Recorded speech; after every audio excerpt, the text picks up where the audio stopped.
สามัญญพาราสูตรบทที่7ตีฆนิกายนะโมตัสสะภะคะวะโตอะระหะโตสัมมาสัมพุทธัสสะหะโตอันวาอันสาลาอันเนื่องโอเพโตตะโกมังวาอันโตโยจานาอุปาจนังอุตาโกอันมีน้ำหากเกิดไปในแต่สิ่งเดียวกันว่าตานต่างอันจักไหลเข้าไปออกแห่งสาระอันนั้นในกำวันออกวันตกใต้เหนือก็หาบ่อใดแรงอันว่าฝนตกในกาละอันควรตกเมื่อหนาว10 วันก็ตกก็เมื่อร้อน15 วันก็ตกเจอว่าเป็นกาลาอันควรและอันวาดน้ำฝนไหลเข้ามาสู่สาระอันนั้นแต่ตีสะตั้งสีน้ำเก่าก่อนยังคำคืองาโดยไม่แลขอนกันอยู่น้ำก็สละอันนั้นกอดนอนเนียนบัวและสุดใสงามในสาระอันนั้นก็โจมหลอนโจกำโจไปเต็มไปสามือดังฟุ้งไปโดยลมนั่นอันถูกต้องหลอนโจกำโจไปโดยเปเตสุกอันเกินแก่สามาธินั้นอันว่าบทจุมหลอดนั้นก็หาบ่อนใดและอุปมาดังสาระอันถูกต้องโดยน้ำเป็นทุกแห่งนั้นและมังว่าตนนี้เป็นดังสาระตุติยาสารอันนั้นทรงเป็นดังน้ำฝนตกในสาระตนใดคำเครือกเยือกในเมื่อเข้าตุติยาสารคือว่าตุกอันอาบายนั่นแหละสารนั้นเป็นดังเมื่อฝนตกนอนเนียนปาเลสุดใสงามนั่นแหละอิตำโคมหาลาจาสันติติกังสามัญญาพลังดุกัลมหาลาจาตุติยะสันนันสุขอันเนชื่อว่าสามัญญาพลังอันประเสริฐอันบังเกิดยังสันติที่กังพลังอันประเสริฐยิ่งกว่าสามัญญาพละฝูงก่อนก็มีแรงว่าปุณท่าเจ้าเตสานายังตุติยาสานันสุขอันเป็นกรรมโดยลักขณาสานว่าเป็นสมยามพาลาอาพันตาลาปานิตาลาดังนี้แก่พายางอันสาตาสันทุแล้วแลติเดจังเตสานายังตติยาสานลาวจริงกล่าวว่าปุณณาจาปาลังมหาลาจาพิโคปติยาจาวิลากาองเป็นคาโกจาวิลาติอันนี้เป็นตนแรงดูกะลามักหาลานจางอันว่าภิกขุตนประกอบโดยศีลจำเลื่อนอย่างสิงลานุสานติได้ตุติยาสานแล้วจองเข้าตาติยาสานเล่าจริงกล่าวว่าสีลังเมปาลิสุตัง3 ทีโคตุติยาสานได้แล้วก็ขอตาติยาสานแล้วภิกขุตนนั้นเข้าตินตาติยาสานอัปปานาสานนั้นอุเปกขาโกอันประกอบโดยอุเปกขาวิลากาเหตุนายมีปีติก็อยู่แลมพังการเนื่องลาวพิโคตนเขาเตนาตาเตยะสานสะโตอันวาสาเมสาติสัมปัญจะโนอันแขวนกฎหมายรู้ยังองค์สานแล้วก่อนใดสเวยสุขโดยตนอาจาริยะอันว่าอาจาริยะเจ้าตั้งหลาย ก็กล่าวยังกรรมอันใดว่าเพโคเขาทิตาเตญาสันนั้นประกอบโดยอุเปกขาแล้วเมสาติอยู่เป็นสุขว่าอันซึ่งอันสานอันใดอันว่าเพโคตนได้ตาเตญะสานนั้นก็อยู่แลสาอันว่าเพโคตนนั้นยังกายากอันนี้เฮือจุ่มเฮือเต็มไปเหมือนเป็นดังฟุ้งไปโดยลมเฮือถูกต้องลอดจูกรรมจูไปโดยสุขอันหาปีติบ่ได้นาคือถูกต้องหน่วยเนื่องมาตาลาเต้าพงทูลีแห่งกายะตั้งมวลโดยสุขอันอาปิติบทใดนั้นก็มีแก่ภิกขุตนาพามปุณท่าเจ้าจังเตสันนาเป็นอุปมาเล่าจริงกาวาไสยถาภิมหาลัญจาอุปาละนิยังวาปาตุปะนิยังวาผู้ข้าลิกาญานิยังวาดุกะลามหาลัญจากอันว่าดอกอุบลตั้งหลายลางพองอันว่าดอกบัวขาวและบัวแดงลางพองมีก่ออันเกิดในน้ำอันเนื่องอยู่ในน้ำอันบ่ออกมาพ้นน้ำเตื้อก็จม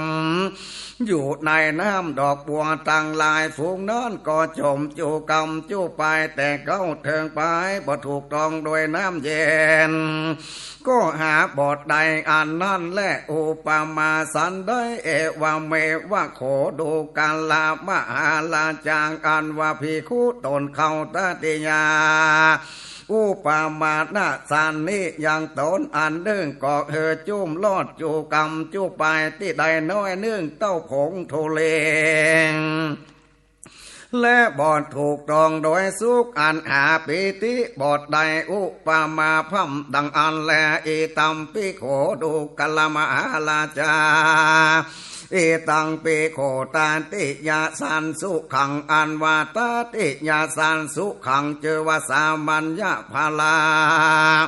อันพาเสดเฮบังเกิดสันติที่กามภาละอันแควนพาณิชยิ่งกว่าสัมมัญญาภาละสี่อันก็มีแร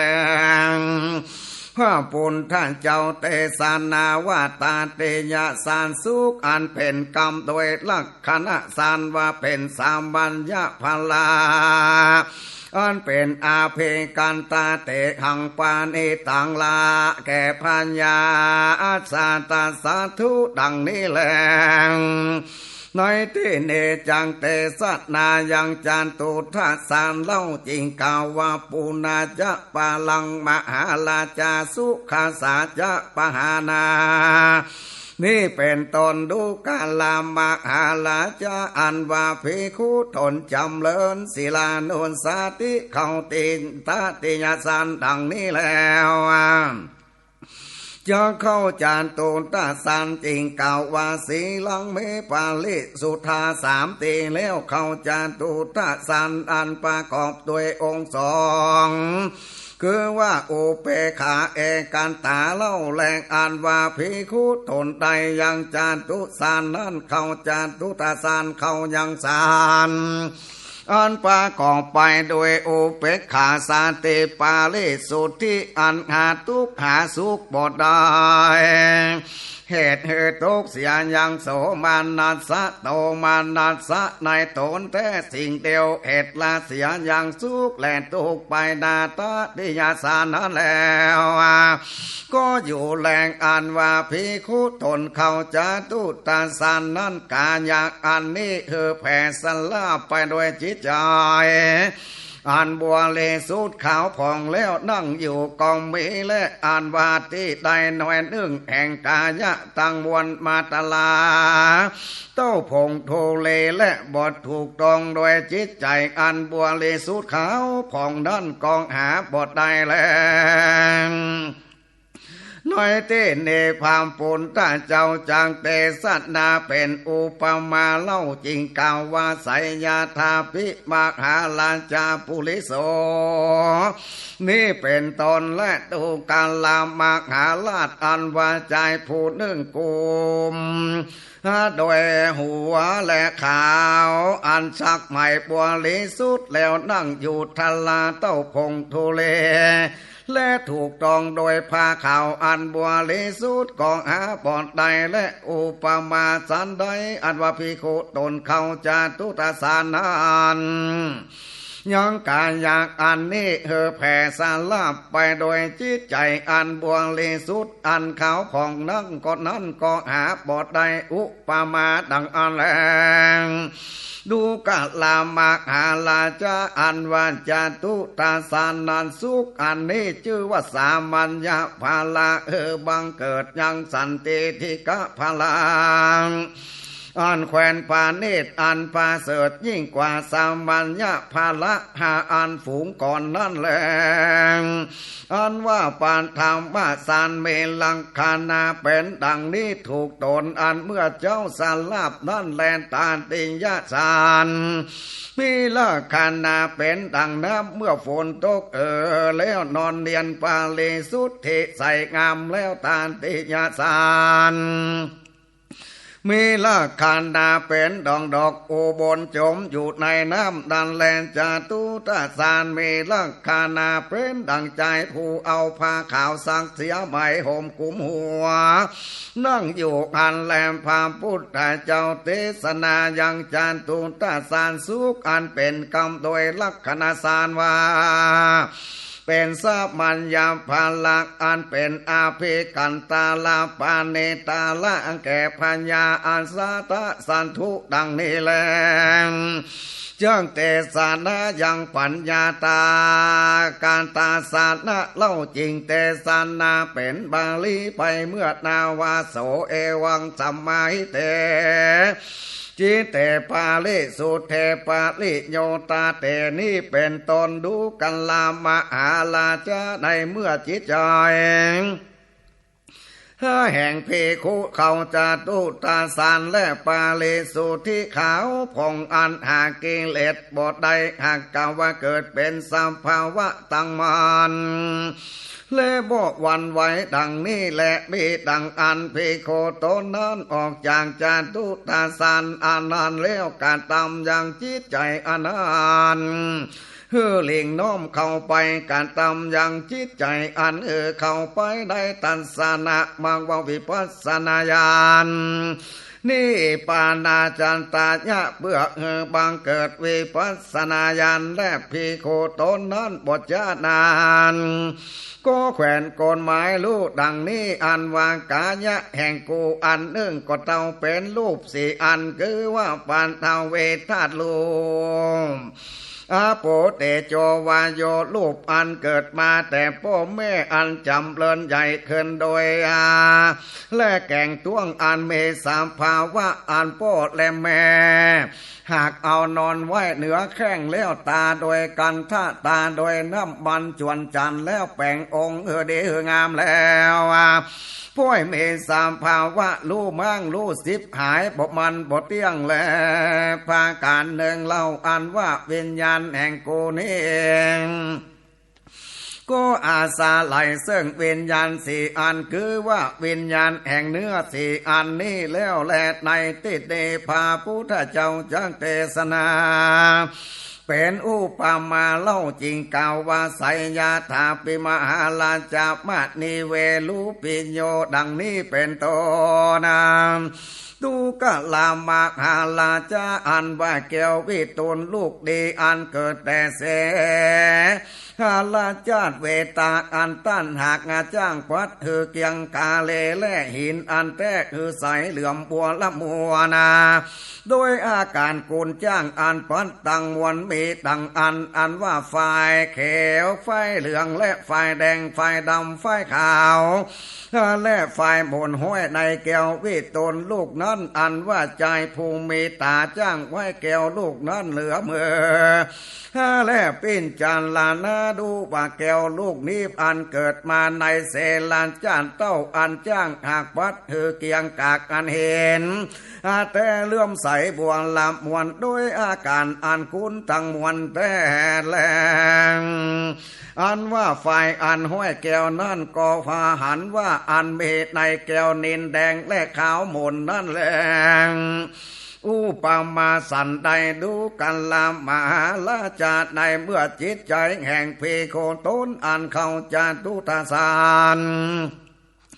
ตั้งมันและปาโลนอาเลโสเทขาวผ่องอันหากิเลสบทใดอันมีกิเลสหากาดไปแล้วเกิดเป็นโมตุภาวะตั้งบันบอกวันไว้ดังนี้แล้วมีดังอันว่าภิกขุตนดันก็ออกจากจาตุทสานนั่นแล้วก็ทำอย่างเจนใจอันนั้นเข้าไปเพื่อบังเกิดอย่างวิปัสสนาญาณและภิกขุตนนั้นก็แขวนกฎหมายรู้ดังนี้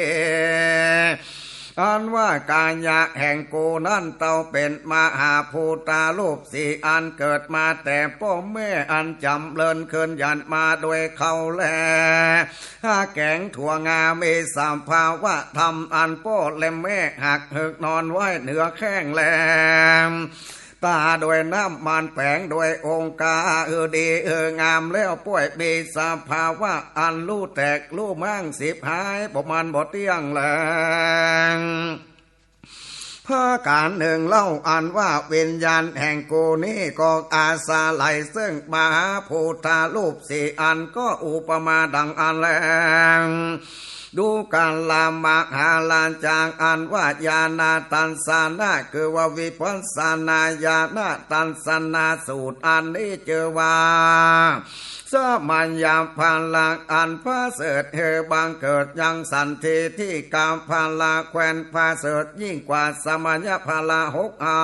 นาฝูงก่อนเล่าแล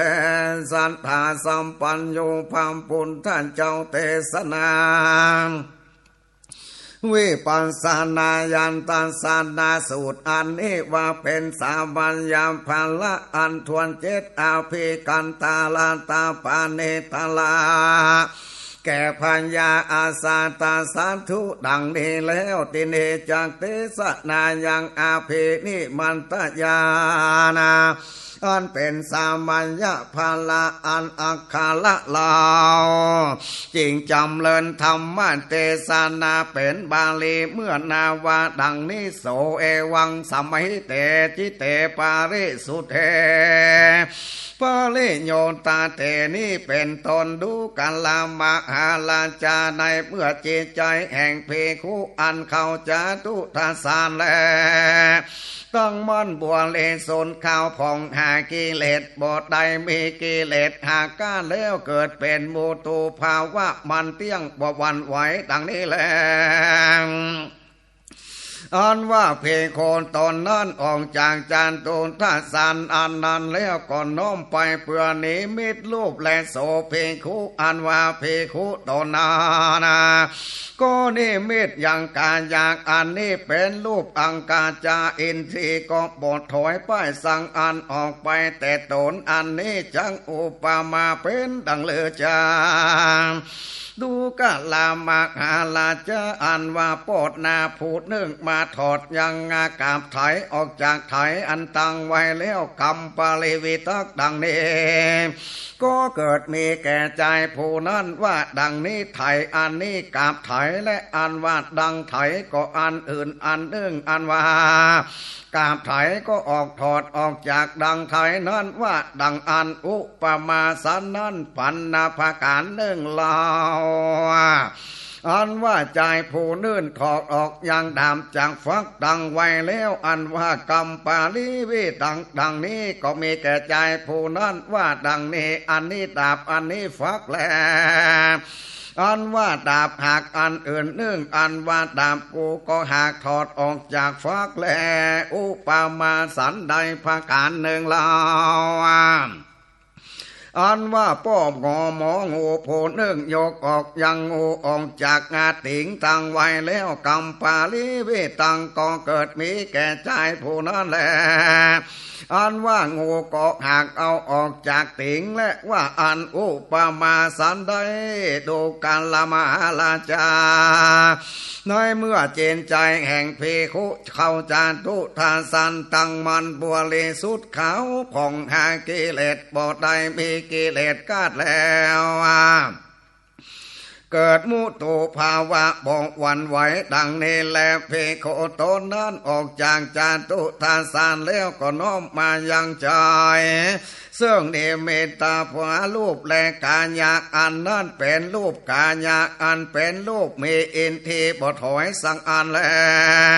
อันออกไปแต่ตนอันนั้นอุปมาเป็นดังใจปนาถอดออกยังกามจากดังไถนั้นพิบ่มีดังอาณา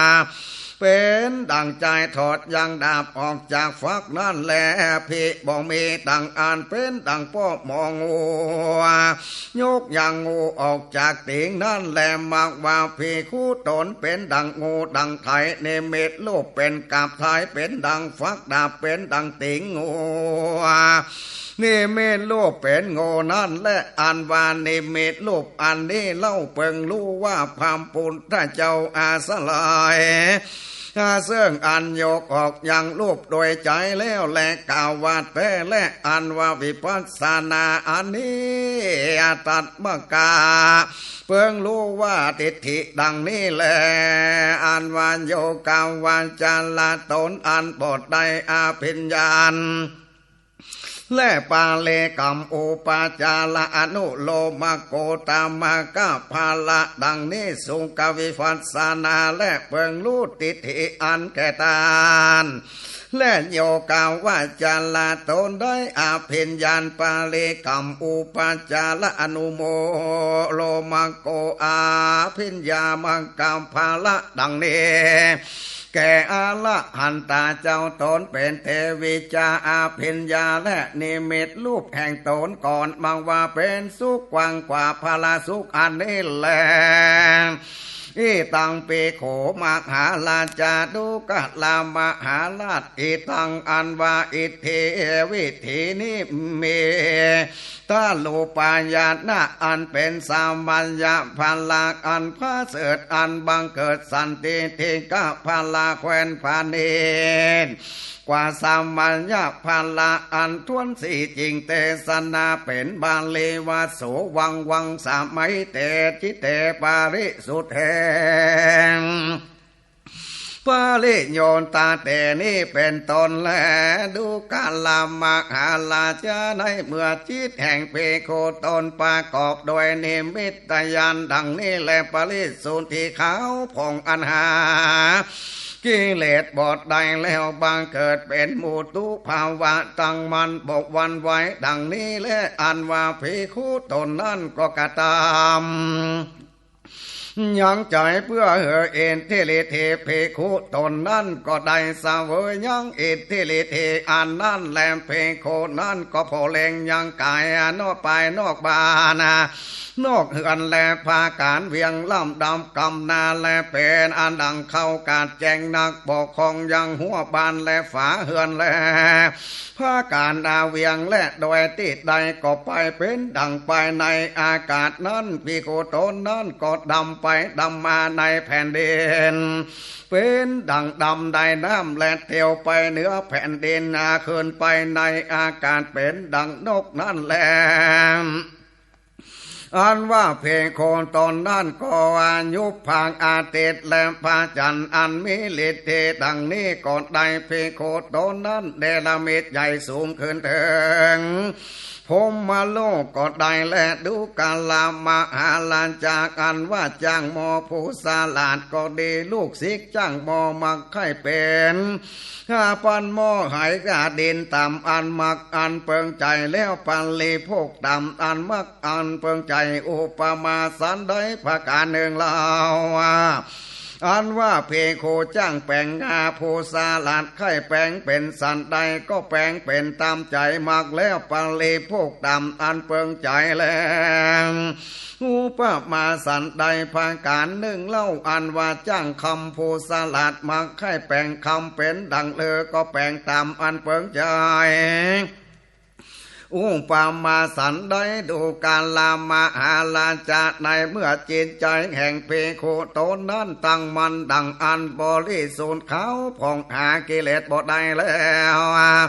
บังเกิดหมู่ตุภาวะอันควรแก่กรรมอันตั้งมันดังนี้แลเพโคโตนั้นก็น้อมไปยังใจอันการตามอิทธิฤทธิก็ได้เสวยอย่างอิทธิฤทธิ